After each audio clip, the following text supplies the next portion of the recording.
রাজি একটা জায়গার নাম। ওখান থেকে কিছু লোক আসছে, এসে বলছে ইয়া রাসূলুল্লাহ, আপনি আপনার কিছু সাহাবীকে পাঠান, আমরা ইসলাম কবুল করব। Trap trap. আপনারা কেউ ভালো করে খেয়াল রাখবেন এগুলা, যে কেউ যখন তখন যাই বলবে হ্যাঁ হ্যাঁ করতে যাবেন না।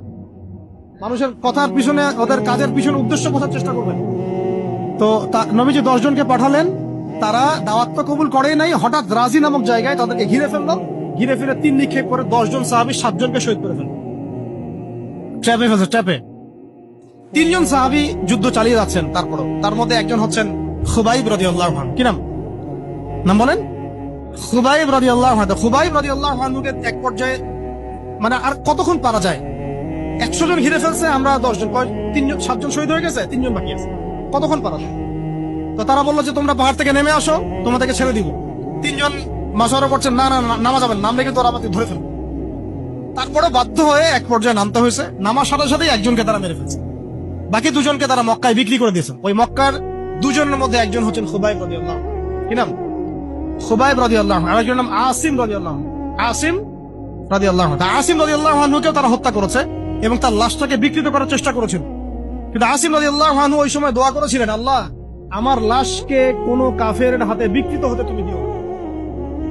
যুদ্ধ করতে করতে কথাটা বলেছেন, কারণ তিনি বুঝতে পারছেন যে 100 জন ঘিরে ফেলছে। ওদের একটা ট্রেডিশন ছিল লাশ বিকৃত করা। আল্লাহ আমার লাশটাকে তুমি কোনো কাফেরের হাতে বিকৃত করতে দিও। তখন আল্লাহ রাব্বুল আলামিন তার শাহাদাতে পড়ে এক ঝাঁক ভেমরুল পাঠায় দেন, তারা তার গায়ের উপর বসে পড়ে, কোনো কাফের তাকে হাত দিতে পারে। আল্লাহ পাক এভাবে সাহায্য করে। আর এইদিকে খুবাইব রাদিয়াল্লাহু আনহুকে বিক্রি করে দেওয়া হলো মক্কায়, তাকে জেলখানায় রাখা হচ্ছে। তো খুবাইব রাদিয়াল্লাহু আনহু জেলখানায় বসে আছেন, এটা একটু শুনেন আপনারা। জেলখানায় বসে আছেন, তার খুরের কাজের প্রয়োজন হয়েছে। ছেলেদের প্রয়োজন হয় না? খুরের কাজ তো বুঝতে পারছেন, অ্যাডাল্ট আপনারা। তো খুর চেয়েছেন, একটা খুর, একটা খুর দাও। এখন কথা হচ্ছে খুবাইব রাদিয়াল্লাহু আনহু খুর চাইছেন, খুর দেয়া হয়েছে, তারা খুর দিচ্ছে। তো খুর কাজ শেষ করার পরে ওই কাফেরদের একটা বাচ্চা, ছোট বাচ্চাটা দৌড়াদৌড়ি করতে গিয়ে ওই জেলখানার ভিতর ঢুকে গেছে, খুবাইব রাদিয়াল্লাহু আনহুর কাছে চলে আসছে।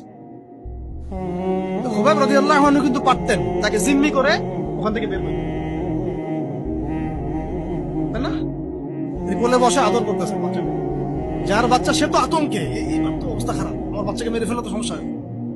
তো খুবাইব রাদিয়াল্লাহু আনহু তাকে ছেড়ে দিলেন এবং আল্লাহ পাক ওই জেলখানার মধ্যে আল্লাহর পক্ষ থেকে তাকে আঙ্গুর খাওয়ালেন।